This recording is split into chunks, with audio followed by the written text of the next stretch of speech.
साक्षात् परब्रह्म तस्मै श्री गुरुवे कृष्णाय वासुदेवाय देवकी नंदनाय च नंदಗೋಪಕುಮಾರಾಯ ಗೋವಿಂದಾಯ. ಗುರುವಿನ ಮಹತ್ವ ಏನು ಅನ್ನೋದ್ರ ಬಗ್ಗೆ ಗುರುವಿನ ಕಳ್ಕೊಂಡು ನೋವನ್ನು ಅನುಭವಿಸ್ತಾ ಇರುವಂತಹ ವಿಡಿಯೋ ನಾನು ಹೆಚ್ಚೇನು ಹೇಳಬೇಕು. ಏನೇ ಸಂಶಯ ಬಂದು ಏನೇ ತೊಂದರೆ ಬಂದು ಎಲ್ಲಿ ಭಾಗವಹಿಸ್ಬೇಕು ಅಂತ ನಡೀರಿ ನಾನು ನಿಮ್ಮ ಜೊತೆ ಅಂತ ಬರ್ತಾ ಇದ್ರು. ಏನು ಮೀರ ಮೇಲಿನ ಗುಳ್ಳೆ ನಿಜವೆಲ್ಲ ದೊರೆಯ ಅಂತ ದಾಸೆ ಹೇಳೋ ಹಾಗೆ ಒಂದು ನಿಮಿಷದಲ್ಲೇ ಕಣ್ಮರೆ ಹಾಕ್ಕೊಂಡಿದ್ವಿ. ಅದು ಹಿಂದಿನ ದಿನ ನಾನು ಮಾತಾಡಿದ್ದೆ ಶೀಲಾ ಮೇಡಮ್ ಇಲ್ಲಿಂದ ಬಿಲಾಯಿಂದ ಫೋನ್ ಮಾಡಿದ್ದೆ. ಎಷ್ಟು ಚೆನ್ನಾಗಿ ಮಾತಾಡಿದ್ವಿ. ಮಾರನೇ ದಿನ ಬೆಳಗ್ಗೆ ನನ್ನ ಫೋನ್ ಮಾಡಿದ್ರೆ ನಂಬಲೇ ಇಲ್ಲ. ಏನು ಮಾಡೋದು ಅಂದರೆ ಯಾಕೆ ಭಗವದ್ಗೀತೆ ಬೇಕು ಅನ್ನೋದ್ರ ವಿಷಯ ಈ ನಮ್ಮ ಸಂಸಾರ ಯಾರಿಗೆ ಬೇಕಿಂದ ಆಗ್ಬೋದು. ಆತ್ಮೀಯರಾಗಲಿಕ್ಕೆ ಆಮೇಲೆ ನೋವುಗಳು ಇಷ್ಟಗಳು ಅದರಿಂದ ಒಂದು ನನಗೆ ಬರ್ತನೇ ಇರ್ತದೆ. ಅದು ಬಂದಾಗ ನಾವು ಹೇಗೆ ಅದನ್ನು ಫೇಸ್ ಮಾಡುವಂಥ ಶಕ್ತಿ ಏನು ನಮಗೆ ಆಧ್ಯಾತ್ಮಿಕ ಶಕ್ತಿ ಇದೆಯಲ್ಲ ನಮ್ಮ ಅಂತರಂಗ ಗಟ್ಟಿ ಮಾಡುತ್ತೆ. ಯಾವಾಗ ಏನಂತಾರೆ ಎಷ್ಟವರೆಲ್ಲ ಸಾಯ್ಬೇಕು ಮತ್ತೆ ಬದಲಾಯಿಸ್ತಾರೆ ದೇವ ಬದಲಾಯಿಸ್ತಾರೆ. ಅದು ಮತ್ತೆ ಇರೋದ್ರಿಂದ ಆಧ್ಯಾತ್ಮಿಕವಾಗಿ ಹೊರಗಡೆಯಿಂದ ತುಂಬ ಬದಲಾವಣೆಗಳಾಗ ನಾವು ದಿನನಿತ್ಯದ ಕೆಲಸಗಳಿಂದ ನಾವು ದಿನನಿತ್ಯ ಮಾಡುವಂತಹ ನಮ್ಮ ಆಕ್ಟಿವಿಟೀಸಲ್ಲಿ ನಮ್ಮ ಕಾರ್ಯಾಚರಣೆಗಳಲ್ಲಿ ನಾವು ಕಲಿತಿರುವಂತಹ ವಿದ್ಯೆಯನ್ನು ನಾವು ಅಳವಡಿಸ್ಕೊಂಡಾಗ ಆ ವಿದ್ಯೆ ಮಹತ್ವ. ಭಗವದ್ಗೀತೆ ಏನು ಅಂತಂದರೆ ಸುಮ್ಮನೆ ಪಠಣೆ ಮಾಡೋದಲ್ಲ. ಇಟ್ಸ್ ಎ ಪ್ರಾಕ್ಟಿಕಲ್ ನೋಟ್ಸ್ ನೋಡ್ತೀವಿ what you have to do in your life. ಜೀವನದಲ್ಲಿ ನಾವು ಹೇಗಿರಬೇಕು ಹೇಗೆ ಮಾಡಬೇಕು ಅದನ್ನು ನಾವು ಹೇಗೆ ಮಾಡಬೇಕು ಅನ್ನೋದನ್ನ ಪ್ರಶ್ನೆ ಏನಂತಾರೆ ಉದ್ಧಾರೇ ಆತ್ಮನ ನಮ್ಮನ್ನ ನಾವೇ ಉದ್ಧಾರ ಮಾಡಿ. ಆದರೆ ಗುರುವಿನ ಸ್ಥಾನ ಏನು? ಎಲ್ಲರೂ ಅವರನ್ನೇ ಅವ್ರು ಉದ್ಧಾರ ಮಾಡ್ತಿರ್ತಾರೆ. ಗುರು ಯಾಕೆ ಬೇಕು? ಎಲ್ಲ ವಿದ್ಯೆ ಇದೆ ಆಯ್ತಾ, ನಾವು ಇದ್ದೀವಿ. ಹೇಗಿದೆ ವಿದ್ಯೆ ಅಂದರೆ ಒಂದು ಸಮುದ್ರ ಥರ ಇದೆ ಆಯ್ತಾ. ಆ ಸಮುದ್ರದಲ್ಲಿ ನಾವು ಎಷ್ಟೊಂದು ಪಾತ್ರೆಗಳನ್ನು ಎಷ್ಟು ಬರಗಾಲ ತಗೊಂಡೋಗ್ಬೋದು ಪ್ರಾಣಿ ಪಾತ್ರೆಗಳನ್ನು. ನಮ್ಮ ದೇಹ ಇದೆಯಲ್ಲ ಇದನ್ನೇ ತಲೆ ಅಂತಲೇ ಇಟ್ಕೋಬೋದು. ಇದನ್ನು ಪಾತ್ರೆ ಅಂತ ಕರೀತಾರೆ. ಯಾಕಂದರೆ ನಾವು ಎಷ್ಟು ಜ್ಞಾನನ ನಮ್ಮ ಈ ತಲೆ ಒಳಗೆ ತಿಳ್ಕೋಬೋದು. ಆ ಸಮುದ್ರದ ಸುತ್ತ ವಿಸ್ತಾರವಾದಂಥ ಜ್ಞಾನದಲ್ಲಿ ನಮಗೆ ಎಷ್ಟು ಬರುತ್ತೆ, ನಮ್ಮ ಯೋಗ್ಯತೆ ಏನು ಎಲ್ಲ ಹೇಳ್ಕೊಂಡ್ರೆ ಅರ್ಥನೇ ಆಗೋದಿಲ್ಲ. ಒಂದು ದೊಡ್ಡ ಮೆಡಿಕಲ್ ಕಾನ್ಫರೆನ್ಸಿಗೆ ಕರ್ಕೊಂಡೋಗಿ ನಾವು ಕೂರಿಸ್ಬಿಟ್ಟು ಎಷ್ಟು ಮಟ್ಟಿಗೆ ಅರ್ಥ ಏನು ಅರ್ಥ ಆ ಸಣ್ಣ ಮಕ್ಕಳಿಗೆ ಹೇಳ್ಕೊಡ್ತಿರ್ತಾರೆ ಪಾಠ. ಅಲ್ಲಿ ಕೂತ್ಕೊಂಡ್ರೆ ನಮಗೆ ಎಷ್ಟು ಬೇಕೋ ಅಷ್ಟೇ ನಮಗೆ ಕೊಡೋವಂಥವು ಯಾರು ಅಂದರೆ ಅವ್ರು ಏನು ಕೊಡ್ತಾರೆ ಅಂತಂದರೆ ಇವಾಗ ಯಾರು ಏನೂ ಗೊತ್ತಿಲ್ಲ ಅಂದರೆ ಬರೀ ಇವತ್ತು ಬಾಳೆ ರಾಮನಾಮ ಜಪ ಮಾಡಿದ್ದಾರೆ ಸಾಕು. ಅದು ಬಾಳೆ ಸಿಪ್ಪೆ ಸುಲಿದ ಬಾಳೆಹಣ್ಣು. ಅದು ಯಾರಿಗೆ ಜ್ಞಾನ ಕಡಿಮೆ ಇದೆ. ಸ್ವಲ್ಪ ಜ್ಞಾನ ಜಾಸ್ತಿ ಇತ್ತು ಅಂತಂದರೆ ಕಿತ್ತಲೆ ಹಣ್ಣು ಕೊಡೋದು ಬಿಡಿಸ್ಕೊಂಡು ಒಳಗಡೆ ತುಂಬ ಜ್ಞಾನಿ ಅಂದರೆ ಬ್ರಹ್ಮಸೂತ್ರ ಕೊಟ್ಟಿಲ್ಲ. ಆ ಬ್ರಹ್ಮಸೂತ್ರ ಓದಿದ್ರೆ ಏನೋ ಅಂತಾನೆ ಅರ್ಥ ಅಲ್ಲ. ಅದು ಹೆಂಗೆ ಅಂದರೆ ಮೊಟ್ಟೆ ಕಾಯಿ ಕೊಟ್ಟು ಅವ್ರು ಒಳಗಿರೋ ಚಿಕ್ಕ ತೆಗೆದು ಒಳಗಿರೋ ಕಾಯಿ ತೆಗೆದು ಅದನ್ನು ಮಾಡಿದ್ರು ಒಳಗಿರೋ ಕಾಯಿ ತೆಗೆದು ಈ ಗುರು ಆದವನು ಎಲ್ಲ ಥರದವ್ರಿಗೂ ಪಾಠ ಹೇಳುವಾಗಲೇ ಅದು ಮೆಥಡಾಲಜಿನೇ different. Sheela madam classical music class ಮಾಡಿ ಅವರಿಗೆ ಬೇರೆ ಭಜನೆ ಗ್ರೂಪ್ ಅವರಿಗೆ ಬೇರೆ. ಯಾಕೆಂದರೆ ಆ ಕ್ಲಾಸಿಕಲ್ ಮ್ಯೂಸಿಕ್ ಭಜನೆ ಗ್ರೂಪಿಗೆ ಇವರಿಗೆ ತಗೊಳಕ್ಕಾಗಲ್ಲ. ಆ ಪಾತ್ರೆ ಸೈಜು ಅವ್ರ ಪಾತ್ರೆ ಸೈಜು ಹಾಗೆ ಆಧ್ಯಾತ್ಮಿಕ ಜ್ಞಾನವೂ ಅಷ್ಟೇ. ಇವಾಗ ಏನಾಗುತ್ತೆ ನೀವು ಎಲ್ಲ ಕಲಿತಾ ಇದ್ದೀವಿ. ಮೊದಲನೇದೇನು ಅಂದರೆ ಶ್ಲೋಕಗಳು ನಾಲ್ಗೆ ಉಚ್ಚರಿಸ್ತಾರೆ. ಸಂಸ್ಕೃತ ಇಂಥ ಭಾಷೆ ಅಂದರೆ ಒಂದು ಚೂರು ಆಗೋಗ್ಬಿಟ್ರೆ ಬರಲು ಮೀನಿಂಗೇ ಹೋಗಿ ಅದರಿಂದ ಇಲ್ಲಿ ಒಳ್ಳೆ ಗುರುಗಳು ಸಿಕ್ಕಿದ್ದಾರೆ. ಅವರು ಸನ್ಮಾರ್ಗದಲ್ಲಿ ನಿಮಗೆ ಹೇಳ್ಕೊಡ್ತಾ ಇದ್ದಾರೆ. ಫಸ್ಟೇನು ಉಚ್ಚಾರಣೆ ಮಾಡಿ ಇವು ಏನು ಮಾಡ್ತಾರೆ ಮಾರ್ಗದರ್ಶನ ಮಾಡ್ತಾರೆ. ಇವಾಗ ಕುದುರೆಯನ್ನು ಕರ್ಕೊಂಡ್ಬಂದು ನೀರು ತನಕ ಬಿಡ್ಬೋದು. ಇರೋದು ಯಾರಿಗಿದೆ ಅಲ್ಲಿ ಏನು ಕಲ್ತ್ಕೊತೀರ ಅದನ್ನು ನೀವು ಮನೆಯಲ್ಲಿ ಮತ್ತೆ ಪ್ರಾಕ್ಟೀಸ್ ಮಾಡಬೇಕು. ಪ್ರಾಕ್ಟೀಸ್ ಮಾಡ್ಕೊಂಡಾಗಲೇ ಪರ್ಫೆಕ್ಟ್ ಆಗುತ್ತೆ. ಆಮೇಲೆ ಪ್ರಾಕ್ಟೀಸ್ ಮಾಡಿ ಒಪ್ಪಿಸ್ಬೇಕು. ಯಾಕೆಂದರೆ ನಮ್ಮ ತಪ್ಪು ನಮಗೆ ಕಾಣಲ್ಲ, ನಮ್ಮದೆಲ್ಲ ನಮಗೆ ಕಾಣಲ್ಲ.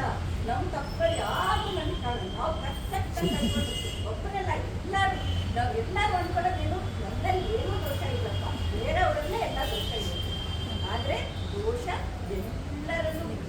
ಪ್ರತಿಯೊಬ್ಬರೇ ಯಾರು ನಿರ್ದೋಷ? ಪರಮಾತ್ಮ ಒಬ್ಬನೇ, ಒಬ್ಬನೇ ನಿರ್ದೋಷ. ಇದವರಲ್ಲೆಲ್ಲ ದೋಷ ಇದೆ. ಅದರಿಂದ ಏನಂತ ಫಸ್ಟ್ ಹಂಬಲ್ನೆಸ್ ಏನಂದ್ರೆ ನಾನೇನು ಅಲ್ಲ, ಅದನ್ನ ನಾವು ಮುಗಿಸ್ಕೋಬೇಕಂದ್ರೆ ಒಂದು ಚಿತ್ರಣ ಮಾಡ್ಕೋಬೇಕು. ಏನಂದ್ರೆ ಬ್ರಹ್ಮಾಂಡನೇ ಒಂದು ದೊಡ್ಡ ಮ್ಯಾಪ್. ಆ ಮ್ಯಾಪಲ್ಲಿ ನಮ್ಮನ್ನು ನಾವು ತಿಳ್ಕೋಬೇಕು. ಎಲ್ಲಿದ್ದೀವಿ ನಾವು? ಕಾಣಿಸ್ತೀರಾ? ದೊಡ್ಡ ಮ್ಯಾಪಲ್ಲಿ ಇಂಡಿಯಾನೇ ಕಾಣೋದು. ಆ ಇಂಡಿಯಾದೊಳಗೆ ಒಂದು ಕರ್ನಾಟಕ, ಕರ್ನಾಟಕದೊಳಗೆ ಒಂದು ದಾವಣಗೆರೆ, ದಾವಣಗೆರೆ ಒಳಗೆ ಸಾವಿರಾರು ಜನದಲ್ಲಿ ನಾವು ಏನಾದ್ರೆ ಅದರಿಂದ ಏನೇ ಸಾಧನೆ ಏನೇ ಮಾಡಿದ್ರು ಆದರೆ ನಿಮ್ಮ ಯೋಗ್ಯತೆಯನ್ನು ನಾವೆಷ್ಟು ಭಗವಂತನ ಮುಂದೆ ನಾವು ಒಂದು ಮೂಡಿನ ಜನ ಏನಾಗುತ್ತೆ, ನಮಗೆ ಆ ಭಗವಂತನ ವಿಸ್ತಾರ ಗೊತ್ತಾಗುತ್ತೆ. ಅಂದರೆ ನಾವು ಭಜನೆ ಮಾಡಿ ಸಂಕೀರ್ತನೆ ಮಾಡಿ ಅವಾಗ ನಮ್ಮ ಮನಸ್ಸಿನಲ್ಲಿ ಭಕ್ತಿ ಬರಬೇಕು. ಭಕ್ತಿ ಅಂದರೆ ಏನು ಅಂದರೆ ಆ ಭಗವಂತನ ಬಗ್ಗೆ ಸರಿಯಾದ ಜ್ಞಾನ ಏನು, ಅವನ ಶಕ್ತಿ ಏನು ಅಂತ ನಾವು ಅಂದ್ಕೊಂಡಾಗ ನಾವೇನು ಇಲ್ಲಪ್ಪ ಇನ್ನೇ ಎಲ್ಲ ಅನ್ನೋ ಭಾವನೆ ನಮ್ಗೆ ಯಾವಾಗ ಬರುತ್ತೆ ಅವಾಗ ಮಾತ್ರ ಭಕ್ತಿ ಬರುತ್ತೆ. ನನಗೆ ಎಲ್ಲ ಇದೆ, ನನಗೇನು ಬೇಕು, ಯಾಕೆ ಬೇಕು ಅನ್ನೋ ಒಂದು ಭಾವನೆ ಬರುತ್ತೆ. ಅದಕ್ಕೆ ಶ್ರದ್ಧೆಗೆ ಬಹಳ ಪ್ರಾಮುಖ್ಯತೆ ಇದೆ. ಶ್ರದ್ಧಾವಾನ್ ಲಭತೆ ಜ್ಞಾನ. ಶ್ರದ್ಧೆಗೆ ಒಂದು ಫುಲ್ ಅಧ್ಯಾಯ ಇಟ್ಟಿದೆ ಅಂತ ಗೊತ್ತಾಗ್ತೀವಿ. ಯಾಕೆ ಅಂತಂದರೆ ಯಾರು ಶ್ರದ್ಧೆಯಿಂದ ಬರ್ತಾರೆ ಅವರಿಗೆ ಮಾತ್ರ ಜ್ಞಾನ. ಗುರುವಿನ ಹತ್ರ ಹೋದಾಗಲೂ ಅಷ್ಟೇ. ಫಸ್ಟು ಒಂದು ನಿತ್ಯಾಜ್ಞಾನ ಅಂದರೆ ತಪ್ಪು ತಿಳುವಳಿಕೆ, ಇನ್ನೊಂದು ಅಜ್ಞಾನ ಅಂದರೆ ಏನೂ ಗೊತ್ತಿದೆ. ಏನು ಗೊತ್ತಿದೆ, ಇವಾಗ ಸ್ಪಂಜ್ ಇರುತ್ತೆ ಇಟ್ಕೊಳ್ಳಿ, ಡ್ರೈ ಸ್ಪಂಜ್. ಅದನ್ನು ತಗೊಂಡು ಹೋಗಿ ನೀರಲ್ಲಿ ಇಟ್ಬಿಟ್ರೆ ಏನಾಗುತ್ತೆ, ಅಷ್ಟು ನೀರು ಇಟ್ಕೊಂಡು ಅಕಸ್ಮಾತ್ ಸ್ಪಂಜಲ್ಲಿ ಆಗಲೇ ನೀರಿದ್ರೆ ಏನು ಮಾಡ್ಬೇಕು, ಮತ್ತೆ ಇಟ್ಕೋಬೇಕಂದ್ರೆ ಆ ನೀರೆಲ್ಲ ತುಂಬ ಹೊರಗೆ ತೆಗೆದು ಮತ್ತೆ ಹೌದಾ. ಹಂಗೇನೆ ನಮ್ಮ ತಲೆ ಒಳಗಿರುವ ಮುಂಚೆ ನಾವು ತಿಳ್ಕೊಂಡಿರುವಂಥ ಕೆಲವು ತಪ್ಪು ತಿಳುವಳಿಕೆ, ಕೆಲವು ಸರಿ ತಿಳುವಳಿಕೆ ಎರಡೂ ಇರುತ್ತೆ. ನಾವು ಒಂದು ಗುರು ಅಂತ ಒಬ್ಬರನ್ನ ಅಕ್ಸೆಪ್ಟ್ ಮಾಡ್ಕೊಂಡ್ಬಿಟ್ಟು ಏನು ಮಾಡ್ತಾರೆ ಅಂದರೆ ಅವ್ರು ಹೇಳ್ತಾ ಇರೋದು ಸರಿ ಇದೆ, ಇವಾಗ ಏನು ಅವರು ನನಗೆ ಕೊಡ್ತಾ ಇರೋದು ಸರಿಯಾದ ಜ್ಞಾನ. ಇದನ್ನು ನಾನು ತಗೋಬೇಕು ಅನ್ನೋ ಭಾವನೆಯಿಂದ ನಾವು ಹೋದರೆ ಮಾತ್ರ ಗುರು ಏನೇನು ಕೊಡ್ತಾನೆ ಎಲ್ಲ ನನಗೆ ಕರುಣೆ. ಏನಂದ್ರೆ ಗುರು ಕರುಣೆ ದಕ್ಷಿಣಾಮೂರ್ತಿ ನೋಡಿದ್ರೆ ಮೌನವಾಗಿ ಅವನು ಜ್ಞಾನವನ್ನು ದಕ್ಷಿಣಾಮೂರ್ತಿ ರೂಪನೇ ಎಲ್ಲ ದಕ್ಷಿಣಾಮೂರ್ತಿ ಈಶ್ವರನ ರೂಪನೇ ಹೀಗಿರುತ್ತದೆ. ಅದು ಪೂರ ವರ್ಣ ಇರುತ್ತೆ. ಆಮೇಲೆ ಆ ದೇವರಿಂದ ದಕ್ಷಿಣ ದಿಕ್ಕಿಗೆ ತಿಳ್ಕೊಂಡು ಅದು ಯಾಕೆ ಅಂದರೆ ದಕ್ಷಿಣದಲ್ಲಿ ಎಲ್ಲ ಋಷಿಗಳು ತಪಸ್ ಮಾಡ್ತಾರೆ, ನನಗೆ ಜ್ಞಾನ ಕೊಡಿ. ಅವಾಗ ಜ್ಞಾನ ಸ್ವರೂಪನಾಗಿ ಬರ್ತಾನೆ ಈಶ್ವರ. ಏನೇ ಮಾಡ್ತಾನೆ ಅಂತಂದರೆ ಮೌನವಾಗಿ. ಅಂದರೆ ಇವಾಗ ನಾನು ಏನು ಎಕ್ಸಾಂಪಲ್ ಕೊಡ್ಬೋದು, ಬ್ಲೂಟೂತ್ ಟ್ರಾನ್ಸ್ಫರ್ ಏನೂ ಇಲ್ಲ, ಜಸ್ಟ್ ಇವಾಗ ಶೇರಿಂಗ್ ನನ್ನ ಫೋನಿಂದ ಕುತ್ಕೊಂಡು ಫೋನಿಗೆ ಹಾಗೆ ಆ ಗುರುವಿನಿಂದ ಶಿಷ್ಯನಿಗೆ ಜ್ಞಾನ ಟ್ರಾನ್ಸ್ಫರ್. ಇದು ತುಂಬ ಅಬೌಟ್ ಇವಾಗಿನ ಕಾಲದಲ್ಲಿ ಈಗ ಸದ್ಯಕ್ಕೆ ನಾವೇನು ಮಾಡ್ತೀವಿ ಅಂತಂದರೆ ಶ್ರದ್ಧೆಯಿಂದ ಕಲ್ತ್ಕೊಂಡು ಪ್ರಾಕ್ಟೀಸ್. ಇನ್ನೊಂದು ಗುರುವಿಂದ ಇನ್ನೊಂದು ಏನಂದರೆ ಗುರು ಯಾರಿಗೆ ಹೆಂಗೆ ಬೇಕೋ ಹಂಗೆ ಪಾಠ ಹೇಳ್ತಾನೆ ಅನ್ನೋದಕ್ಕೆ ನಾವು ನಾರದರ ಎಕ್ಸಾಂಪಲ್ ಕೊಡ್ತೀವಿ. ನಾರದರು ಏನು ಮಾಡ್ತಾರೆ, ವಾಲ್ಮೀಕಿಗೂ ನಾರದರೇ ಉಪದೇಶ. ಏನು ಉಪದೇಶ ಕೊಡ್ತಾರೆ? ಮರ ಅಮರ ಅಮರ ಅಮರ ಅಂತ. ರಾಮ ಅಂತ ಕೂಡ ಹೇಳೋದು ಮರ ಮರ ಮರ. ಅವನು ಮರ ಮರ ಮರ ಅಂತ ಇವಾಗ ಪುಟ್ಟ ಬೆಳ್ಕೊಳುತ್ತೆ. ಅದಕ್ಕೆ ವಾಲ್ಮೀಕಿ ಹೆಸರು ಬರುತ್ತೆ. ಅವನೇನಾಗ್ತಾನೆ ಮುಂದೆ ರಾಮಾಯಣನೇ ಬರುತ್ತೆ. ಇದು ವಾಲ್ಮೀಕಿ. ನೆಕ್ಸ್ಟ್ ಧ್ರುವ. ಧ್ರುವ ಕಾಡಲ್ಲಿ ಹೋಗ್ತಾನೆ. ಕಗ್ಗತ್ತು ಏನೂ ಇಲ್ಲ, ಎಲ್ಲಿ ಹೋಗೋದು ಗೊತ್ತಿಲ್ಲ, ಏನು ಮಾಡೋದು ಗೊತ್ತಿಲ್ಲ. ನನಗೆ ಸಿಂಹಾಸನದ ಮೇಲೆ ನಮ್ಮಮ್ಮ ಕುತ್ಕೊಳ್ಳೋಕೆ ಬಿಡಲಿಲ್ಲ, ಗಾಳಿ ಸುರಿಸಿ. ಧ್ರುವನ ಕತೆ ಗೊತ್ತಾಗ ಇಲ್ಲ. ಇಬ್ಬರ ಮಂದಿ ಇರ್ತಾರೆ, ಒಬ್ಬರು ಸುನೀತಿ, ಒಬ್ಬರು ಸೂಚಿ. ಸುನೀತಿ ಅನ್ನೋಳು ನಿಜವಾದಮ್ಮ, ಸೂಚಿ ಅನ್ನೋಳು ಮಲ್ತಾನೆ. ಧ್ರುವ ಏನು ಮಾಡ್ತಾನೆ, ಉತ್ತಾನ ಪಾದ ಅಂತ ಅವ್ರು ತಂದೆ ಅವ್ರು ತೊಡೆ ಮೇಲೆ ಬಂದು ಕುತ್ಕೊಂಡಾಗ ಮಲ್ತಾಯಿಗೆ ಏನು ಮಾಡ್ತಾನೆ, ಬಂದು ಎಳಿತಾನೆ. ನೀನು ಕುತ್ಕೋಬೇಕು ಅಂದ್ರೆ ನನ್ನ ಹೊಟ್ಟೆ ಬಾ ಅಂತ. ಅವಾಗ ಅವ್ನು ಹೋಗಿ ಅವ್ರಮ್ಮ ಸುನೀತಿ ಹತ್ರ ಹೋಗಿ ಕೇಳ್ತಾನೆ, ಅಮ್ಮ ನಾನೇನು ಮಾಡ್ತೀನಿ ನೋಡಪ್ಪ, ನನ್ನ ಹತ್ರ ಏನಿಲ್ಲ, ದೇವರನ್ನು ಕೇಳಿದ್ರೆ ಅವನಿಗೆ ಎಲ್ಲ ಶಕ್ತಿ ಇದೆ, ತಪಸ್ ಮಾಡ್ತಾನೆ. ಅಂದರೆ ತಾಯಿ ಅಂದರೆ ಹೆಂಗಿರ್ಬೇಕು, ಸನ್ಮಾರ್ಗ ದರ್ಶನ ಮಾಡಿ. ನಾವು ಕಳಿಸಿದ್ರೆ ಮಕ್ಕಳು ಹೋಗ್ತಾರೆ, ನಾವು ಬೇಡಕನಪ್ಪ ರಾಮ ಮನೆ ಏನು ಸಾಧನೆ ಮಾಡೋಣ, ಗಟ್ಟಿಯಾಗಬೇಕು. ತಾಯಿ ಹೃದಯ ಗಟ್ಟಿ ಕಲ್ಲು ಮಾಡ್ಬೋದು, ಕಲ್ಲು ಮಾಡ್ಕೊಂಡು ಕಲಿಸಿ ನಮ್ದೆಲ್ಲ ನಮ್ಮ ತ್ಯಾಗ ಮಾಡಿ ಮಕ್ಕಳಿಗೆ ಏಳಿಗೆಗೆ ನಾವು ಉತ್ತೇಜನ ಕೊಡಿ. ಅದಕ್ಕೆ ಅವ್ರ ಹೆಸರು ಸುನೀತಿ. ಅವಾಗ ಯಾವಾಗಲೂ ನಿಂತು ಬರ್ತಾರೆ, ಕಳಿಸ್ಬಿಡ್ತಾರೆ. ಕಳಿಸ್ದಾಗ ಹೋಗ್ತಾ ಇದ್ದಾನೆ, ಮಗು ಒಯ್ದಷ್ಟು ಏನು ಗೊತ್ತಿಲ್ಲ. ಆವಾಗ ಬರ್ತಾನೆ, ಬೆಳಕಿನ ಹಂಗೆ ನಾರದ್ರು ಬರ್ತಾರೆ. ಬಂದೇನು ಹೇಳ್ತಾರೆ, ಓಂ ನಮೋ ಭಗವತಿ ವಾಸುದೇವ ಸ್ಮರಣೆ ಮಾಡಿ ಚಿತ್ರ ಮಾಡಿ ಒಂದೇ ಸಮ ತಪಸ್ ಮಾಡ್ತಾನೆ. ಅವನಿಗೆ ಸಾಕ್ಷಾತ್ಕಾರ. ಇನ್ನು ಪ್ರಹ್ಲಾದಂಗೆ ಕೈಯಾಗ ಹೊಟ್ಟೆ ಒಳಗೆ ಇವಾಗ 1000 ವರ್ಷ ಅವಳು ಹೇಳ್ಕೊಂಡಿರ್ತಾಳೆ, ಬರ ತಗೊಂಡಿರ್ತಾಳೆ, ನನ್ನ ಗಂಡ ತಪಸ್ಸು ಮುಗಿಸಿ ಬರೋ ತನಕ ನನಗೆ ಹೆರಿಗೆ ಆಗಬಾರ್ದು. 10,000 ವರ್ಷ ನಾರದನ ಜೊತೆ ಪ್ರತಿ ದಿನ ಅಷ್ಟು ಏನು ಶಾಸ್ತ್ರ ವಿದ್ಯೆ ಇದೆ ಅಷ್ಟನ್ನು ಬೋಧನೆ ಮಾಡಿ ಇಟ್ಟಾಗ ಹೊರಗೆ ಬಂದಾಗ ಎಲ್ಲ ಇನ್ನು ಮಾಡಿ ನಾರದರು 3 ಜನಕ್ಕೂ ಒಳ್ಳೆ ಬೋಧನೆ ಕೊಟ್ಟರೆ. ಕಂಸನ ಕಂಸ ಫಸ್ಟು ಕೃಷ್ಣನ ಮೊದಲನೇ ಅಣ್ಣ ಹುಡ್ತಾನಲ್ಲ, ಅವಾಗ ಕೃಷ್ಣನ ತಂದೆ ವಾಸುದೇವ ತಗೊಂಡು ಹೋಗ್ತಾನೆ. ತಗೊಂಡು ಹೋದ ಕಂಸನ್ಗೆ ಕಂಸನ್ ಒಳಗಡೆ ಜೀವ. ಅವಾಗ ಭೃಗು ಮನುಷ್ಯ ಜೀವ ಅದೇನು ಮಾಡೋಕ್ಕೆ, ಅಯ್ಯೋ ಹೇಗಿರು ನನ್ನ ಕೊಂದವನು ಎಷ್ಟೇ ಉಂಟಾನೆ, ಈ ಮಗು ಯಾಕೆ ಸಹಿಸ್ತಾರೆ, ಬೇಡ ತಗೊಂಡು ಹೋಗಿ ಅಂತ ಹೇಳೋ ಮನುಷ್ಯ. ಅವಾಗ ಬರ್ತಾರೆ ನಾವು ಬಂದ್ಬಿಟ್ಟು ಹೇಳ್ತಾರೆ, 8ನೇ ಮಗು ಅಂದ ತಾನೆ, ಮೊದಲಿಂದ 8 ಕಡೆಯಿಂದ 8 ಯಾರಿಗೆ ಗೊತ್ತು, ಕಡೆಯಿಂದ 8 ಆದರೆ ಇವನೇ ಅಲ್ವಾ, ಬಡಿ ಸಾಯಿಸಿ. ಯಾಕೆ ಹೀಗೆ ಉಪದೇಶ ಯಾಕೆ ಅಂತಂದ್ರೆ, ಈ 6 ಜನ ಯಾರನ್ನ ಸಾಯಿಸ್ತಾನಲ್ಲ ಕಂಸ, ಇವರೆಲ್ಲ ಕಾಲನೇಮಿ ಅನ್ನೋ ರಾಕ್ಷಸನ ಮಕ್ಕಳು. ಇವರು ದೇವರ ಕೊಟ್ಟು ತಪಸ್ ಮಾಡಿಬಿಟ್ಟು ಅವಧ್ಯತ್ವ ಅನ್ನೋ ವರ ತಗೊಂಡಿರ್ತಾರೆ, ಯಾರು ಸಾಯಿಸ್ಬಾರ್ದು. ಅವಾಗ ಹಿರಣ್ಯಕೃಷ್ಣ ಅವ್ರಿಗೆ ಸಿಟ್ಟು ಬಂದಿಲ್ಲ, ರಾಕ್ಷಸ ಬಂದು ನನ್ನ ಪೂಜೆ ಮಾಡೋದು ದೇವತೆಗಳನ್ನು ಪೂಜೆ ಮಾಡಿಲ್ಲ, ಅವರು ಶಾಪ ಕೊಡ್ತಾರೆ, ಇನ್ನು ನಿಮ್ಮ ಅಪ್ಪನಿಂದಲೇ ನೀವು ಕೊಲೆ ಆಗ್ಬೋದು. ಅದಕ್ಕೋಸ್ಕರ ಅದೇ ಕಾಲದಲ್ಲಿ ಕಂಸ ಆಗಿ ಬಂದಿದ್ದಾರೆ. ಇವಾಗ ಆ ಕಂಸನಿಂದ ಈ ಜೀವ ಏನು ಮಾಡಬೇಕು, ಹೊರಗೆ ಬರಬೇಕು, ಆಚೆಬೋದು. ಅದಕ್ಕೆ ಭೂಮಿ ಮೇಲೆ ಬದುಕ ಯೋಗ್ಯತೆ ಇಲ್ಲ ಅಂದರೆ ಅದಕ್ಕೆ ಹೊರ ತಗೊಂಡ್ಬಿಟ್ಟಿದ್ದಾನೆ. ಹಾಗಾಗಿ ಯಾರು ಜನಕ್ಕೆ ಸಾಯಿಸ್ಬೇಕಾದ್ರೆ ಅವಾಗ ಏನು ಮಾಡ್ತಾರೆ, ಈ ಥರ ಅಂದರೆ ಗುರುವಾದವನು ಆ ಕಾಲ ಇದಕ್ಕೆಲ್ಲ ತಕ್ಕಂಗೆ ಒಂದು ಶಿಷ್ಯನಿಗೆ ಇವಾಗ ಈ ಗುರುಪೂರ್ಣಿಮೆಗೆ ಬಂದರೆ, ಗುರುಪೂರ್ಣಿಮೆ ಮುಖ್ಯವಾಗಿ ಏನಂದರೆ ವ್ಯಾಸ ಮಹರ್ಷಿಗಳ ಯಾಕೆ ಮಾಡ್ತಾರೆ, ವೇದ ವ್ಯಾಸ ಅಂದರೆ ವೇದಗಳನ್ನು ವಿಂಗಡಣೆ 4 ಭಾಗಗಳಾಗಿ ವಿಂಗಡಿಸಿ ಒಂದೊಂದು ಭಾಗಕ್ಕೆ ಒಬ್ಬೊಬ್ಬ ಶಿಷ್ಯರನ್ನು ಅವನಿಂದ ಮುಂದೆ ಯಾವಾಗ ಒಂದೇ ಗುರು ಪರಂಪರಾ ಎಲ್ಲ ಕರಿತೀವಿ. ಏನಿದು ಗುರು ಪರಂಪರೆ ನಮ್ಮ ಮಕ್ಕಳಿಗೆ ನಮ್ಮ ಜೀನ್ಸಿಂದ ನಮ್ಮ ಏನೇನಿದೆ ನಮ್ಮ ಶಕ್ತಿ ಎಲ್ಲ ಟ್ರಾನ್ಸ್ಫರ್ ಆಗುತ್ತೆ.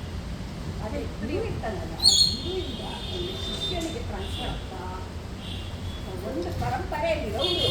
ಆದಾಗ ನಮ್ಮ ಶೃಂಗೇರಿ ಪೀಠದಲ್ಲಿ ಕೂತಿದ್ದಾರಲ್ಲ ಶಂಕರಾಚಾರ್ಯ, ಅವರಿಗೆ ಶಂಕರಾಚಾರ್ಯರ ಸಂಪೂರ್ಣ ಶಕ್ತಿ ಆ ಪೀಠದಲ್ಲಿ ಟ್ರಾನ್ಸ್ಫರ್ ಆಗಿ ಅಂದರೆ ಆ ಗುರುನು ಸಂಪೂರ್ಣ ಧಾರೆ ಇರಬೇಕು, ಶಿಷ್ಯನು ಸಂಪೂರ್ಣ ತಗೋಬೇಕು.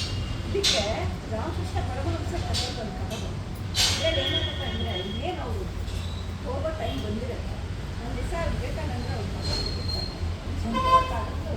ರಾಮಕೃಷ್ಣ ಪರಮಹಂಸ ನಾವು ಫಕೀರ ಆಗುತ್ತೆ, ನನ್ನ ಹತ್ರ ಇದ್ದಿದ್ದೆಲ್ಲ ಹೊರಟೋಯ್ತು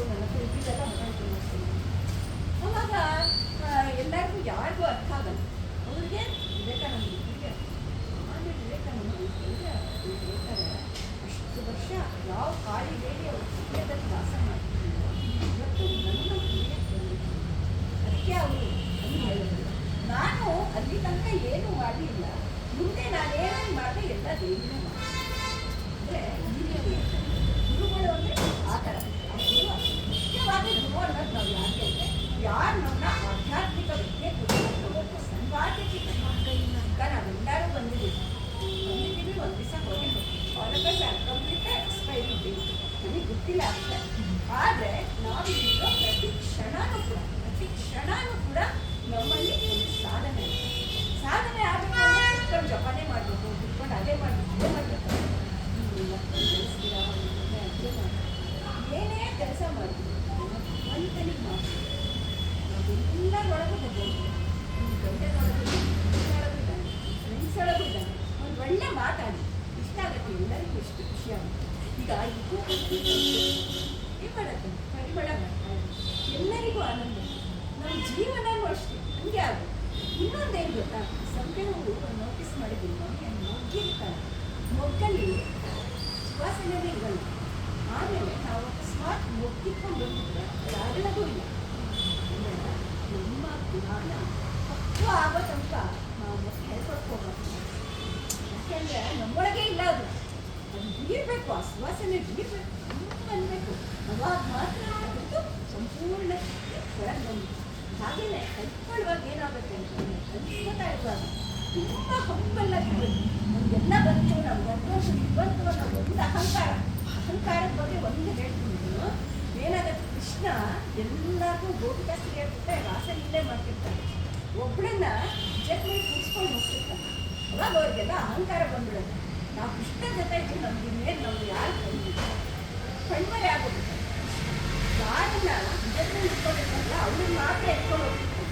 ನೋಡ್ತಾ ಎಲ್ಲಾರನ್ನೂ ಬಿಟ್ಟಾಗ ಮಾತ್ರ ಎತ್ಕೊಂಡು ಅಂತಕ್ಕ ಬಂತಂತ ಅವ್ರಿಗೆ ಕಣ್ಮರೆ ಆಗುತ್ತೆ. ಅವಾಗಲೇ ಅವರು ಗೋಪಿಗೀತ ಹಾಡ್ತಾರೆ. ನಮ್ಮ ಗೀತ ಗೋಪಿಗೀತ ಅಂತೆಲ್ಲ ಇದೆ. ದುಃಖವಾಗಿ ಬೇಡ್ಕೊತಾರೆ, ಕೃಷ್ಣ ಮಾರಪ್ಪ, ಇದೇ ನಮ್ಗಾಗಲ್ಲ, ನಾವು ಮಾಡಿದ ತಪ್ಪಾಯ್ತು ಅಂತ ಹೇಳ್ಕೊಂಡಾಗ ಹೀಗೆ ನಮ್ಮ ಜೀವನದಲ್ಲೂ ಅಷ್ಟೇ ನಮ್ಗೆ ಅದಂತು ಇದಂತು ಹಾಗೆ ಹೀಗೆ ಸ್ವಲ್ಪ ಅಹಂಕಾರ ಬರಲಿ, ನೋಟಿಸ್ ಮಾಡ್ಬೋದು, ನೀವು ನೋಡ್ಕೊಂಡಿರ್ಬೋದು, ಹೀಗೆ ಬಿಡುತ್ತೆ. ಅದಕ್ಕೋಸ್ಕರನೇ ಏನು ಹೇಳ್ತಾ ಇದ್ದೀನಿ, ಹಂಗಲ್ಲಾಗಿದ್ದೀವಿ ಯಾವಾಗಲೂ. ಮತ್ತು ಇವಾಗ ಯಾಕೆ ಭಗವದ್ಗೀತೆ ಇದೆ, ಎಲ್ಲರೂ ಭಗವದ್ಗೀತೆಗೆ ಹೋಗ್ತಾ ಇದ್ದಾರೆ. ಯಂಗರ್ ಜನ್ರೇಷನ್ ಕೂಡ ಭಗವದ್ಗೀತೆಗೆ ಯಾಕೆ ಹೋಗ್ತಾ ಇದ್ದಾರೆ? ತುಂಬ ಸ್ಟ್ರೆಸ್, ಮನೆಯಲ್ಲೂ ಸ್ಟ್ರೆಸ್, ಹೊರಗಡೆಯಲ್ಲೂ ಸ್ಟ್ರೆಸ್. ಮುಂಚೆ ಏನಿತ್ತು, home the place where there will be lot of happiness, ಶಾಂತತೆ ಎಲ್ಲ ಇರೋದು. ಈಗೇನು ಮನೆಗೆ ಬಂದ್ವಾ ಮಕ್ಕಳು ಜಗಳ, ಗಂಡನ ಜೊತೆ ಮತ್ತೆ ಮಾವ ಮತ್ತೆ ಸೊಸೆ ಜಗಳ, ಮನೆ ಅಂದರೆ ಬರೀ ಜಗಳ, ಬೇಡಪ್ಪ ಬಿಟ್ಟು ಒಂದು ಸ್ವಲ್ಪ ಹೊತ್ತು ಹೊರಗೆ ಹೋಗೋಣ ಅಂತ ಅನಿಸ್ಬಿಟ್ಟು ಆ ಥರ. ಯಾಕೆ ಕಾರಣ ಏನು? ಕಾರಣ ಏನು ಅಂದರೆ ಒಂದು ದೊಡ್ಡ ಕಾರಣ ಇಲ್ಲ, ಅಹಂಕಾರ. ಯಾರು ತ್ಯಾಗ ಮಾಡೋಕ್ಕೆ ರೆಡಿ ಇಲ್ಲ. ಈಗ ಮನೆ ಚೆನ್ನಾಗಿರ್ಬೇಕು ಅಂತಂದರೆ ಒಬ್ಬರು ತ್ಯಾಗ ಮಾಡಬೇಕು. ನಾನು ದುಡಿಬೇಕು ಅನ್ನೋದು ಎಲ್ಲರಿಗೂ ಬಂದಿರ್ತೀಯ. ಒಂದು ದಿವಸ ಬಿಡಕ್ಕೂ ಯಾರೂ ರೆಡಿ ಇಲ್ಲ. ಆ ಪಾಪ ಆ ಮಕ್ಕಳಿಗೆ ನೋಡ್ಕೊಳ್ಳೋದು. ಈಗ ಅತ್ತೆ ಮಾವಂಗೂ ಅಷ್ಟೇ, ನಾವೇ ನೋಡ್ಕೊಂಡು ಅವರೇ ನೋಡ್ಕೊಂಡು ಅಹಂಕಾರ ಬಂದಿದೆಯಲ್ಲ, ಇದು ಹೊಟ್ಟೋಯ್ತು ಅಂತಂದರೆ ನಾವೆಲ್ಲ ಸುಖವಾಗಿ ಸಂತೋಷವಾಗಿ ಅದರಿಂದ ಅಷ್ಟು ನಾವೇನು ಮಾಡ್ಕೊಂಡು ಅಹಂಕಾರ ಉದ್ಧಾರ ಆತ್ಮನ ಅನ್ನೋದನ್ನ ಯಾವತ್ತೂ ಇಲ್ಲ. ನಮ್ಮ ಉದ್ಧಾರ ನಮ್ಮ ಕೈಯಲ್ಲಿದೆ. ಇವಾಗ ಫೇಸ್ಬುಕ್ ನೋಡ್ಬೇಕು ಅನ್ಸುತ್ತೆ, ರೀಲ್ಸ್ ನೋಡ್ಬೇಕು ಅನ್ಸುತ್ತೆ, ಟಿವಿ ನೋಡ್ಬೇಕು ಅನ್ಸುತ್ತೆ, ಕಟ್ಕೊಳ್ಳಿ. ಈ ಪಾಯಿಂಟ್ ಆಗೋ ತನಕ ನಾನೇನು ನೋಡಲ್ಲ. ಒಂದು ಶ್ಲೋಕ ಮನನ ಮಾಡ್ಕೊಳ್ಳಿ, ಅರ್ಥ ತಿಳ್ಕೊಳ್ಳಿ, ಬುಕ್ ಮಾಡ್ಕೊಳ್ಳಿ, ನಿಮ್ಮದು ಮಾಡಿಸ್ಕೊಳ್ಳಿ. Make it your own. ಹೇಗಿರಬೇಕು ಬರ್ತದ್ರದಾಗಲೂ ಆ ಶ್ಲೋಕ ಬರ್ತಾ ಇರಬೇಕು ಅನ್ಸುತ್ತೆ. ತುಂಬ ಸಂತೋಷ, ತುಂಬ ಒಳ್ಳೆಯ ಅನುಭವ. ಆಮೇಲೆ ಮೇಡಮ್ ಇಲ್ಲ ಮೇಡಮ್ ಹೇಳ್ಕೊತಿರೋ ಹಾಡುಗಳು ಅಭ್ಯಾಸ ಮಾಡ್ತೀನಿ. ಅಭ್ಯಾಸ ಮಾಡಿದಾಗ ಮೇಡಮ್ ಇಲ್ಲೇ ಇರ್ತಾರೆ, ಅವ್ರ ಆತ್ಮ ಬಂದು ಸಂತೋಷ ಪಡ್ತಾ ಇರ್ತೀನಿ. ನಾನು ಹೇಳ್ಕೊಟ್ಟು ಹೇಳ್ತಾ ಇದ್ದಾರಪ್ಪ, ನನ್ನ ಹಾಕಿಸ್ಕೊತಾ ಇದ್ದೀನಪ್ಪ, ತುಂಬ ಸಂತೋಷ. ಆದರೆ ಇನ್ನೊಂದು ಏನಂತಂದರೆ ನೀವು ಅಭ್ಯಾಸ ಮಾಡಿದ್ರೆ ಅದು ನಿಮ್ಮಿಂದ ಆಗುತ್ತೆ ಆಯಿತಾ. ಯಾವಾಗಲೂ ಒಂದು ಗ್ರೂಪಲ್ಲೆಲ್ಲ ಹಾಡ್ಕೊತಿರಲ್ಲ, ಮನೆಗೆ ಹೋಗಿ ಒಬ್ಬೊಬ್ಬರು ಹೇಳೋಕ್ಕೆ ಟ್ರೈ ಮಾಡ್ತೀವಿ.